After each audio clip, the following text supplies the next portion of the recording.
ಖ್ಯಾತ ವೈದ್ಯರಾದ ಡಾಕ್ಟರ್ ಸದಾನಂದ ಪಾಟೀಲ್ ರವರಿಂದ ಬಸವ ಕಲ್ಯಾಣ ಜನತೆಗೆ ಮಹತ್ವದ ಸಂದೇಶ.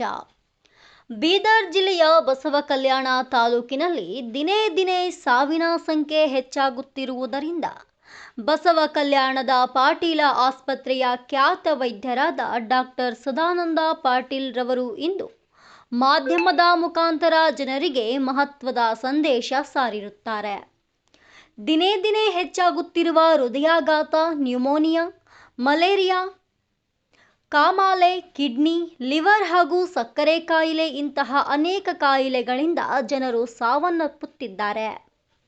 ಇದರ ಕಾರಣವೇನೆಂದರೆ ಸಮಯಕ್ಕೆ ಸರಿಯಾಗಿ ಅಗತ್ಯವಿರುವ ಸಂಬಂಧಪಟ್ಟ ವೈದ್ಯರ ಬಳಿ ಹೋಗದೆ ನಿರ್ಲಕ್ಷ್ಯ ತೋರುತ್ತಿರುವುದರಿಂದ ಇಂತಹ ಅವಘಡಗಳು ಸಂಭವಿಸುತ್ತಿವೆ. ಆದ್ದರಿಂದ ಕಾಯಿಲೆಗೆ ಸಂಬಂಧಪಟ್ಟ ಸೂಕ್ತ ವೈದ್ಯರ ಬಳಿ ಹೋಗಿ ಪ್ರಾಣ ಉಳಿಸಿಕೊಳ್ಳಿ. ಹಾಗೂ ನಮ್ಮ ಆಸ್ಪತ್ರೆಯಲ್ಲಿ ಎಲ್ಲ ತರಹದ ವೈದ್ಯರು ತಪಾಸಣೆ ಮಾಡಲು ಬರುತ್ತಾರೆ ಹಾಗೂ ಸೂಕ್ತವಾದ ಚಿಕಿತ್ಸೆ ನೀಡಲಾಗುತ್ತದೆ. ಉತ್ತಮವಾದ ಔಷಧಿಗಳು ಹಾಗೂ ICU, ವೆಂಟಿಲೇಟರ್ ಸೇವೆ, ತುರ್ತು ಚಿಕಿತ್ಸೆಗೆ ಸಂಬಂಧಿಸಿದಂತೆ ಆಂಬ್ಯುಲೆನ್ಸ್ ಸೇವೆ ಕೂಡ ನಮ್ಮ ಆಸ್ಪತ್ರೆಯಲ್ಲಿ ಇದೆ. ಆದ್ದರಿಂದ ಸಾರ್ವಜನಿಕರು ಸೂಕ್ತ ಚಿಕಿತ್ಸೆ ಪಡೆದುಕೊಂಡು ತಮ್ಮ ಪ್ರಾಣ ಉಳಿಸಿಕೊಳ್ಳಿ ಎಂದು ಮಹತ್ವದ ಸಂದೇಶ ಸಾರಿರುತ್ತಾರೆ. ವರದಿ ಶ್ರೀನಿವಾಸ್ ಬಿರಾದಾರ್. नमस्कार, मैं डॉक्टर सदानंद पाटिल, पाटिल हॉस्पिटल बसव कल्याण। तो मुझे बसव कल्याण की जनता को कुछ मैसेज देना है, इसलिए मैंने आपसे बात करने की कोशिश की है। तो आजकल जो है हार्ट अटैक के मामले दिन ब दिन बढ़ते जा रहे हैं। अभी पिछले कुछ दिन पहले एक गांव में एक ही दिन में 7 हार्ट अटैक के पेशेंट्स डेथ हो गए थे। तो उसका जो भी रीज़न है हार्ट अटैक आने के बाद में, उसमें जो गोल्डन पीरियड रहता है उसके अंदर आपको ट्रीटमेंट मिलना ज़रूरी है। इसलिए अभी एक 10-15-20 साल पहले बसव कल्याण में कोई भी फैसिलिटीज़ नहीं थे, लेकिन अभी 4-5 MD डॉक्टर्स है बसव कल्याण में।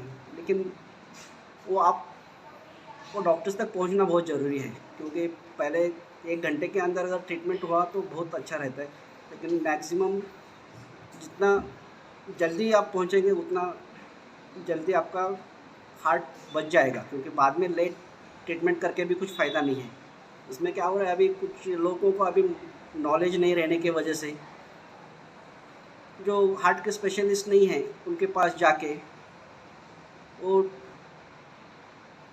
ट्रीटमेंट करने की कोशिश करते हैं, क्योंकि पहले हार्ट अटैक क्या है उनको मालूम भी नहीं रहता है।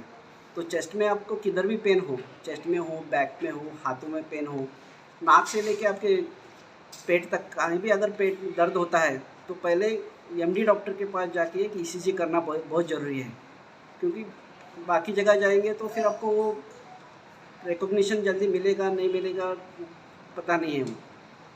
लेकिन अभी क्या है, पहले हमारे पुराने हॉस्पिटल में डायरेक्ट पेशेंट आते थे तो इमीडिएटली ट्रीटमेंट होता था, लेकिन अभी क्या वो घूम फिर के पेशेंट आ रहे हैं, उसमें ज़्यादा देरी हो जा रही है और एंड स्टेज में पेशेंट हमारे पास आ रहे हैं। तो एंड स्टेज में आने के बाद हमको पेशेंट को नकार तो नहीं सकते, वरना आप लास्ट स्टेज में हम पेशेंट को ट्रीटमेंट नहीं कर सकते, ऐसा नहीं बोल सकते। लेकिन वो ट्रीटमेंट कोशिश करते हैं, उसमें से कुछ लोग ये होते हैं बचा पाते, कुछ लोगों को बचा नहीं पाते। लेकिन उसमें क्या हो रहा है, हमारे हॉस्पिटल को बदनाम करने की कोशिश करें कि यहाँ पे जाते ही पेशेंट डेथ हो रहा है। लेकिन बसव कल्याण में हमारा हॉस्पिटल ऐसा है जो सब कौन से भी क्रिटिकल पेशेंट रहने तो सब पेशेंट्स लेते हैं, उनको बचाने की कोशिश करते हैं। अगर यहाँ पे होता है तो हमारे पास पूरे फैसिलिटीज़ है, OPD से लेकर ICU, ventilators, BiPAP ventilator, 7-8 BiPAP ventilator है, ऑक्सीजन, सेंट्रल ऑक्सीजन है, ऑपरेशन थिएटर है, 400 स्क्वायर फीट NABH के हिसाब से पूरा जो भी नॉर्म्स है उसके हिसाब से सब ऑपरेशन की फैसिलिटीज़ है। सभी ऑपरेशंस, ऑर्थोपेडिक्स हो, गायनेक हो, और सर्जिकल हो, अपेंडिक्स, हर्निया जो भी है वो सब होते हैं। और ICU का तो वेंटिलेटर 3 वेंटिलेटर्स है।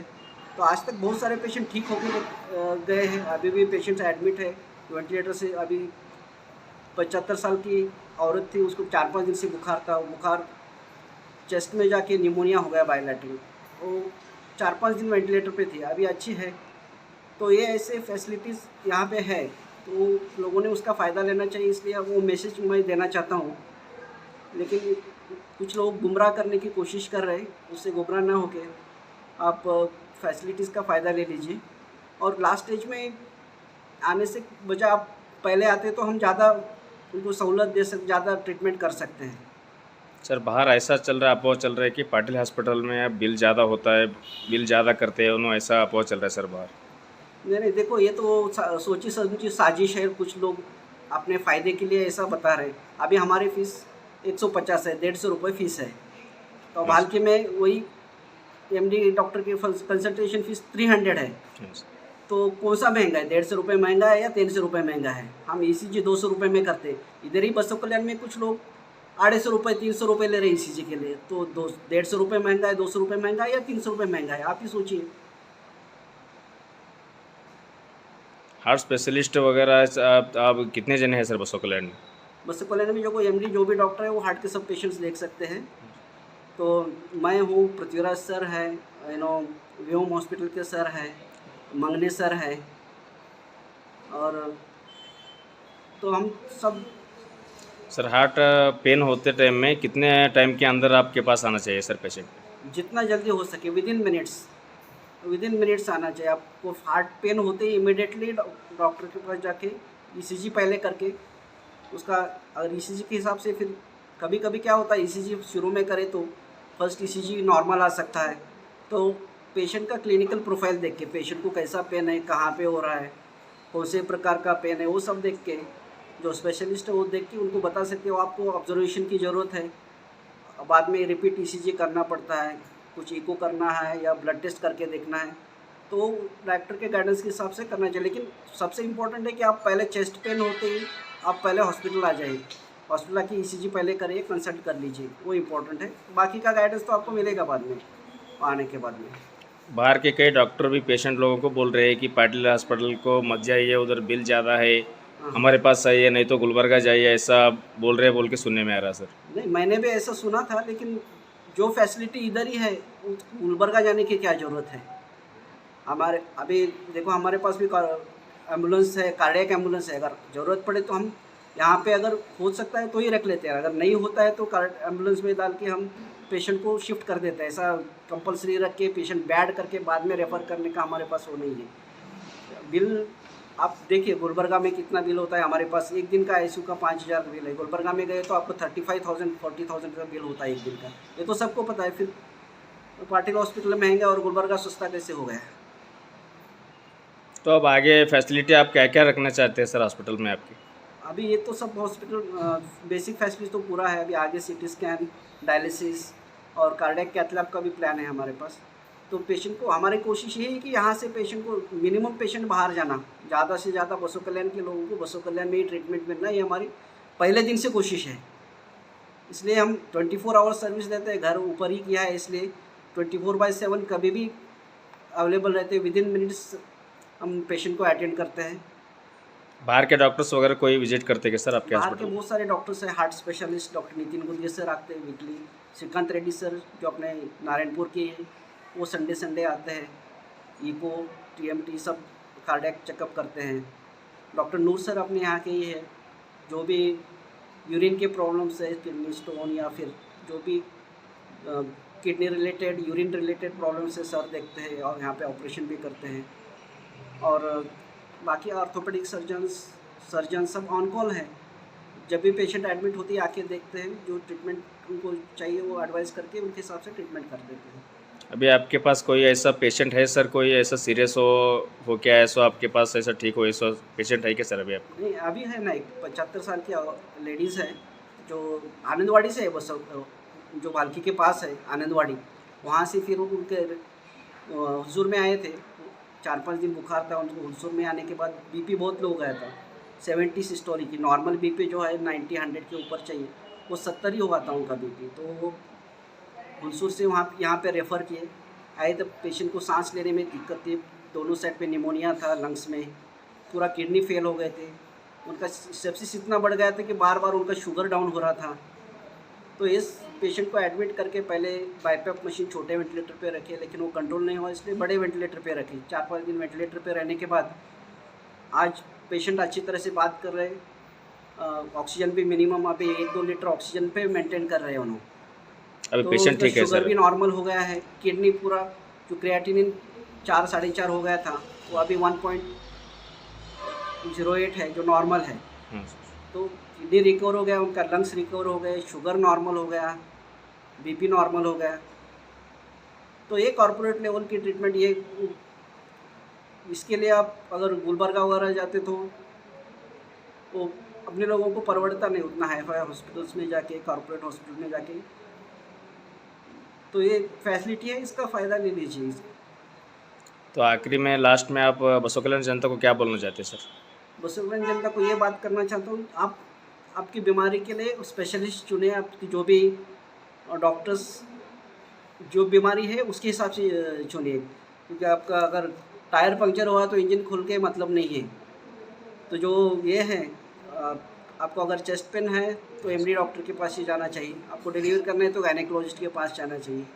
आजकल क्या कुछ लोग गुमराह करके सब पेशेंट को, कौन से भी पेशेंट को किधर भी जा रहे हैं उसमें टाइम पास होकर ज़्यादा डेथ हो रही है। आजकल बहुत सुना होगा आप लोग, हाँ ये सर। डेथ हो गया वो डेथ हो गया, तो प्रॉपर आधे से ज़्यादा पेशेंट को तो प्रॉपर ट्रीटमेंट नहीं मिलने की वजह से ही डेथ हो रही है। तो आप डिग्री, डॉक्टर की डिग्री देख के डॉक्टर के पास जाइए। ये डॉक्टर की डिग्री क्या है, आप जा रहे हैं तो उसकी डिग्री एमडी है, एमएस है, ऑर्थोपेडिक सर्जन है, गायनेकोलॉजिस्ट है, एनेस्थेटिस्ट है, जो डिग्री है वो देखिए, वो डिग्री के हिसाब से आप उनके पास चले जाइए कि वो ये एमडी है तो ये हार्ट के देख सकते हैं, किडनी देख सकते हैं, जनरल मेडिसिन रहते हैं, जनरल पूरा बॉडी का देख सकते हैं।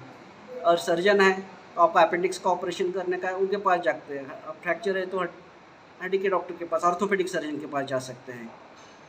आपके ऑपरेशन कराना है तो हम एनेस्थेटिस्ट को बुला के, वो भूल देने वाले डॉक्टर रहते हैं, उनको ये कर सकते हैं।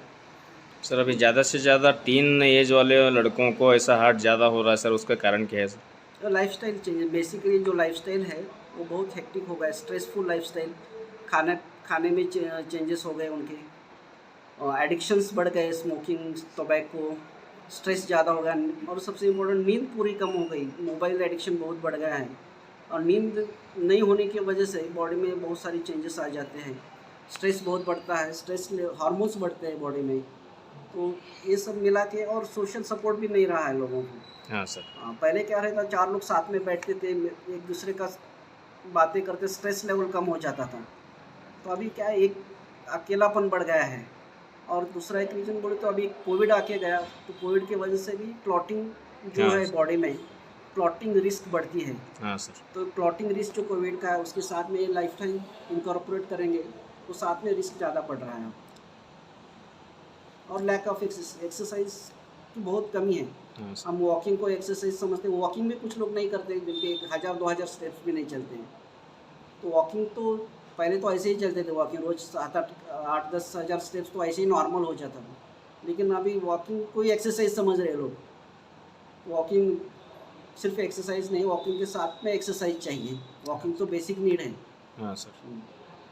सर अब आपका जो अफवाह उठा रहे बाहर दूसरे डॉक्टर्स वगैरह, उनको क्या बोलना चाहते हैं सर आप?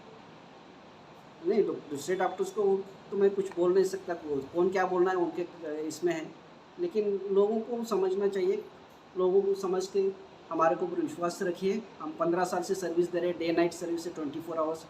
तो आप सोच के ये करिए कि किनके पास जाना है, क्या करना है, कौन स्पेशलिस्ट है, कौन नहीं है।